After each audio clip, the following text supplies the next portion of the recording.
Hello, welcome to this YouTube channel. I want to introduce myself and kind of give a couple authoritarian commands to anybody who decides to watch this or eventually subscribes. I will be working to be myself in these videos. I'm not going to put on any charades or extravagant ebullience to provide you with any excess entertainment value. I'm simply going to use these videos to express myself, and hopefully that permeates to the people that I meet on here. So, to begin, my name is Matthew. My alias is Naomi Ginger Lillian. My alias means basically the three names of the daughters I wish to have one day. They're my three favorite names. But yeah, so I am a poet. I'm 25 years old. I like all kinds of writing and reading.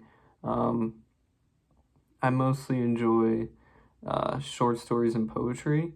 However, I do essays. I sometimes do speeches. I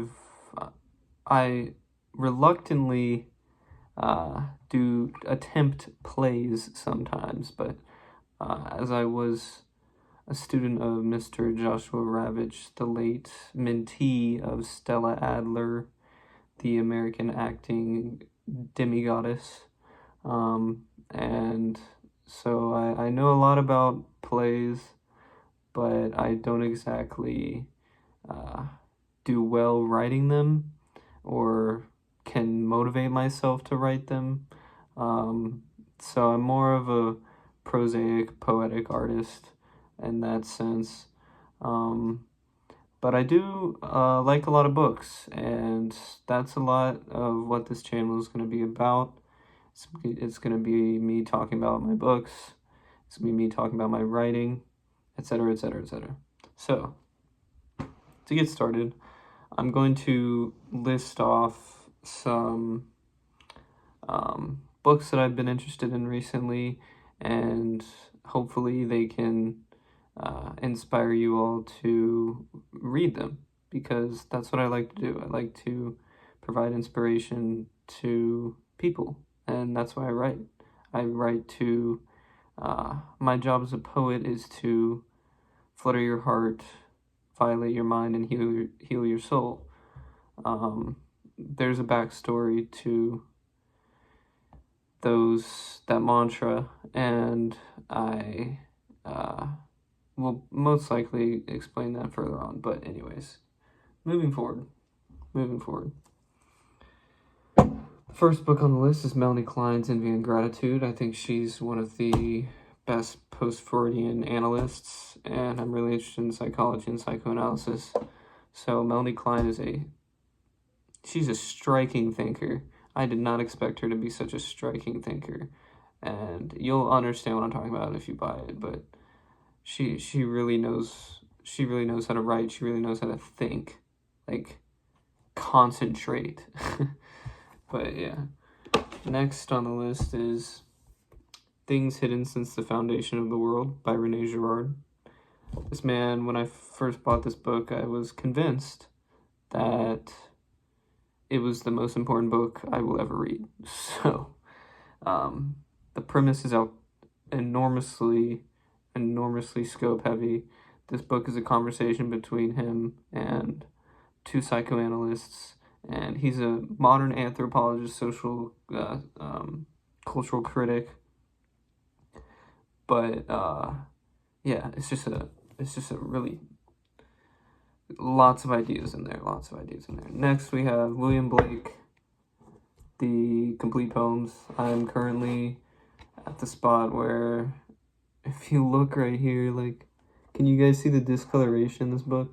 I used to have my bookshelf next to the window, and there's a bar going across the back of the shelf, and so it discolored this part yellow. this part white, this part yellow, because the bar goes. Anyways, The Four Zoas is a spiritually rattling poetic text. The Four Zoas, I think, is. I haven't gotten to Jerusalem yet, but so far, The Four Zoas is the best thing I've seen from William Blake, and we all know William Blake's a fucking monstrous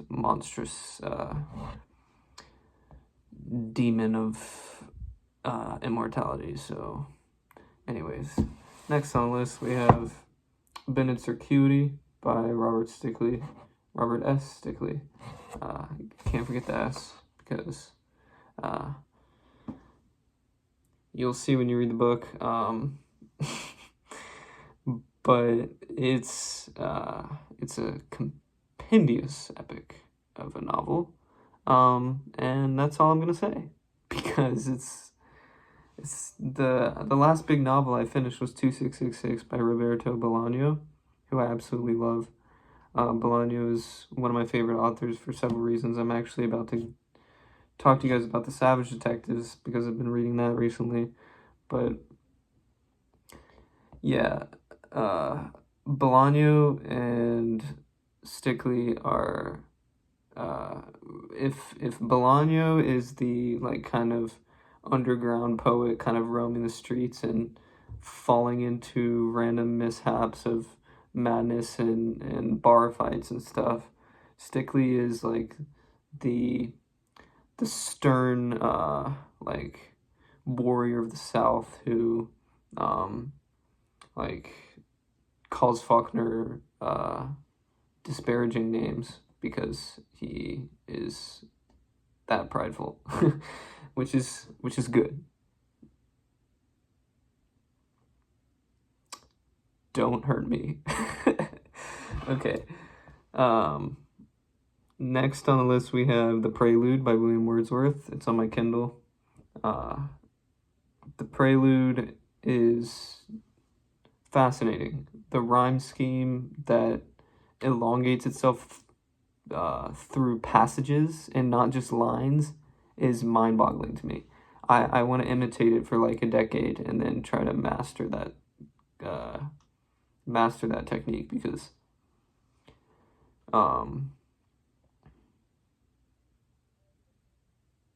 you know, YouTube is such a weird, like, social media is such a weird thing to do.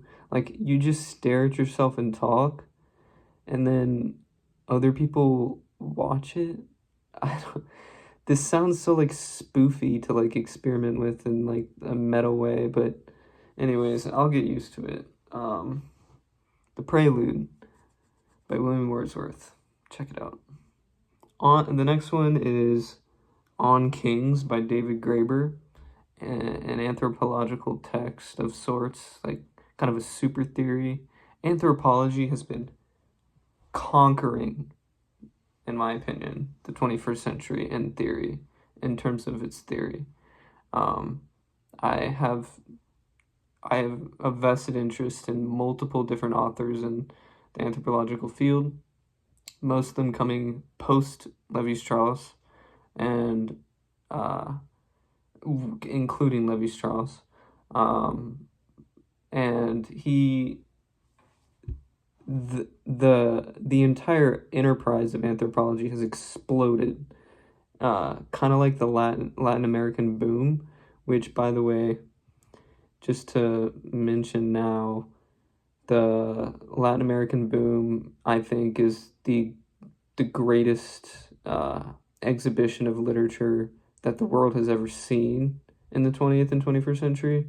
It's absolutely mind-numbing how oblivious everybody is to the power of these books coming from South America and in the Spanish language, and Portuguese, if you take my favorite author, the late Clarice Lispector.